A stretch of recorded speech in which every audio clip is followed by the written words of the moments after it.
ses concurrents. Parce qu'il a goûté une fois à la chair dans cette forme. Il sait qu'est-ce que la maladie fait.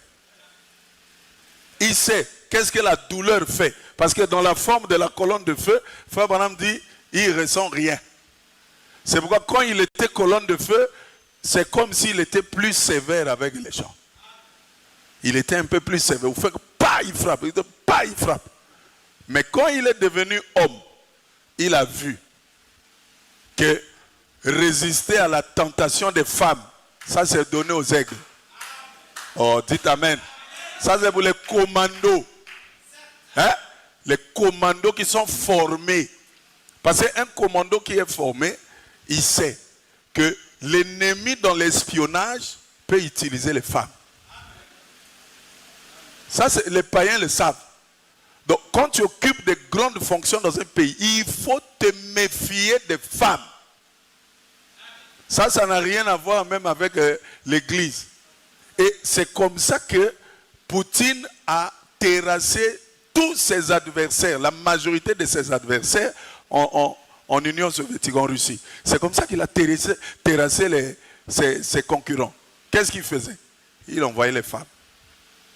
Toi, tu as un grand poste là, tout ça. Il dit, le type là, c'est un dangereux, c'est un concurrent potentiel. Parce qu'à l'époque, il était Premier ministre et tout ça. Il y avait Boris Yeltsin qui était là. Qu'est-ce qu'il fait? Il veut te descendre. Il t'envoie. Pas n'importe quelle femme, hein? Hein? Tu regardes là, on est des humains, on sait. Ça, c'est une belle femme. Il y a des femmes aussi, tu n'as même pas besoin de résister parce que ça ne t'attire pas. Dites amen. Hein, c'est comme ça. Mais il y a des femmes où, pour résister, il faut que Dieu soit avec toi. Et lui sait. Il envoyait des très belles femmes. Et les femmes là font partie du complot. Ils vont à l'hôtel. L'hôtel là est truffé de caméras. Tout ce que le gars va faire là-bas, c'est filmer. On filme ça. Après, allez. On vient, monsieur, on l'a attrapé parce que c'est un bandit. Comment à ce poste-là, il sort avec les prostituées, il fait n'importe quoi. Il peut trahir les secrets d'État. On projette ça à la télé, on cache la face de la femme. Mais la face de celui-là, on sort ça. Vous voyez ce que le diable fait? Vous pensez que c'est une opportunité, mais c'est votre chute. S'il y a un pasteur qui me suit, qu'il sache, chaque fois que tu vas avec les femmes, là, c'est une chute pour toi. C'est la chute. C'est ton ministère qui va s'arrêter. Et c'est le diable qui envoie ces femmes-là. Elle peut venir ici comme une sœur. C'est une séductrice. Dites amen. Vous pensez que les pasteurs là nombreux tombent dans la rue, mais ils tombent à l'église ici. Parfois, c'est les sœurs qui font des allumeuses. Le diable. Et j'entends les pasteurs, non, c'est pas de ma faute, on m'avait piégé.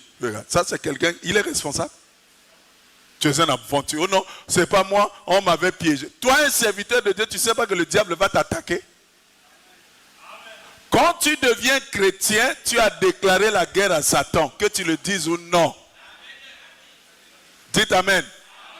Toi, soldat de la République du Congo, on t'attrape en RDC alors que tu n'es pas allé par les canaux officiels. Mais tu es un espion. C'est fini, tu es un espion.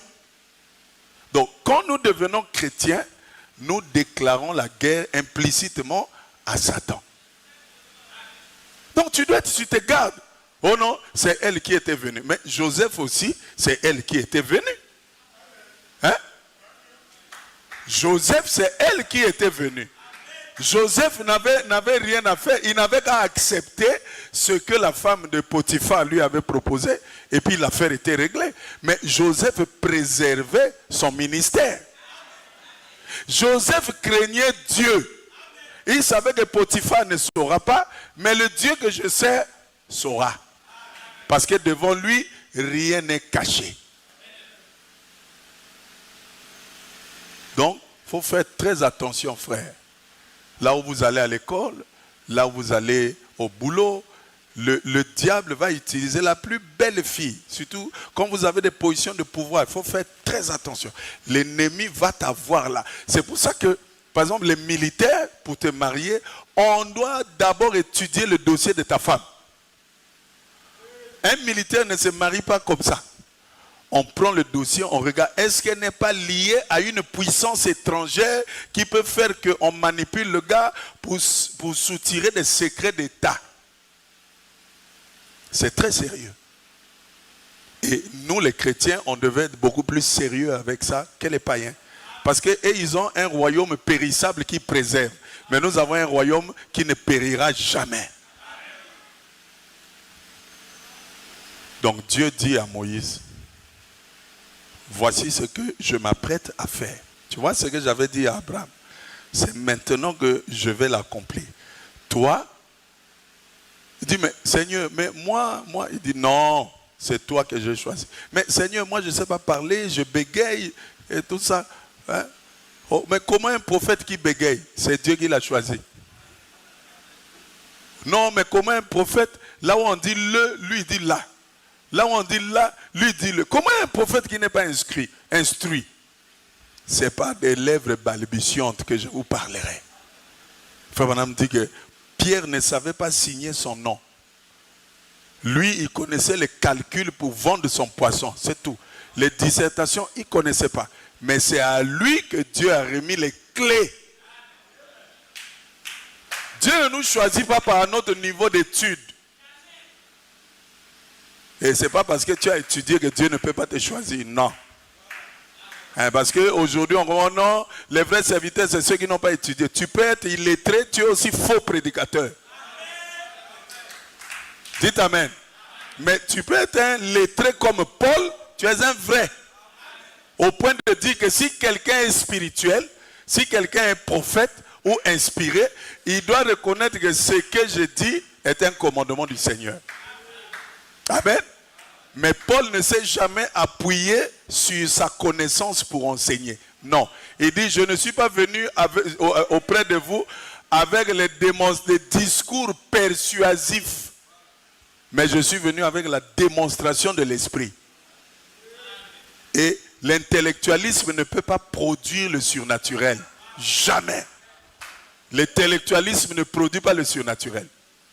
Lettré ou illettré, si Dieu est avec toi, tu produis le surnaturel.